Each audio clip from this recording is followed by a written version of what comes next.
Parliament అభ్యర్థుల ఎంపికపై తెలుగుదేశం కసరత్తు కొనసాగుతోంది. ఇప్పటికే దాదాపు 15 స్థానాలపై స్పష్టతకు వచ్చిన పార్టీ అధినేత చంద్రబాబు మిగిలిన చోట్ల వివిధ సమీకరణాలను పరిశీలిస్తున్నారు. నేడు తిరుపతి వేదికగా లోక్సభ అభ్యర్థులతో పాటు పెండింగ్లో ఉన్న అసెంబ్లీ స్థానాల అభ్యర్థులతో రెండో జాబితా విడుదల చేసే అవకాశం ఉంది.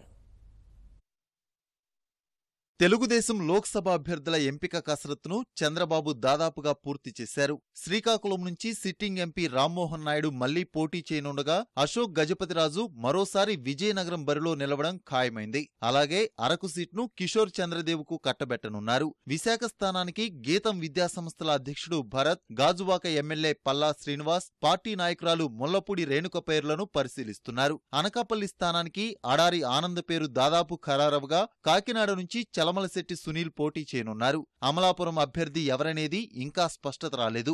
రాజమహేంద్రవరం నుంచి ఎంపీ మురళీమోహన్ కోడలు రూపకు అవకాశమిస్తారని సమాచారం. నర్సాపురం సీటు క్షత్రియ వర్గానికి ఇవ్వాలని చంద్రబాబు నిర్ణయించారు. ఆ స్థానానికి చైతన్యరాజు కుటుంబ సభ్యులతో పాటు మంతెన రామరాజు, రాఘవరాజు, దాట్ల సుబ్బరాజు పేర్లు పరిశీలనలో ఉన్నాయి.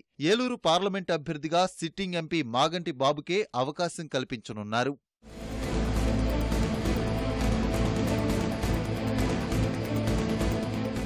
విజయవాడ పార్లమెంటు స్థానం నుంచి కేశినేని నాని, మచిలీపట్నం నుంచి కొనకళ్ళ నారాయణకే మళ్లీ అవకాశం దక్కనుంది. అలాగే గుంటూరు నుంచి గల్లా జయదేవ్, నరసరావుపేట నుంచి రాయపాటి సాంబశివరావు బరిలోకి దిగడం ఖాయమైంది. బాపట్ల సీట్ను తాడికొండ ఎమ్మెల్యే తెనాలి శ్రావణ్ కుమార్కి ఇచ్చే అవకాశమున్నట్లు తెలుస్తోంది. ఒంగోలు స్థానం మంత్రి సిద్ధా రాఘవరావుకు దాదాపు ఖరారైంది.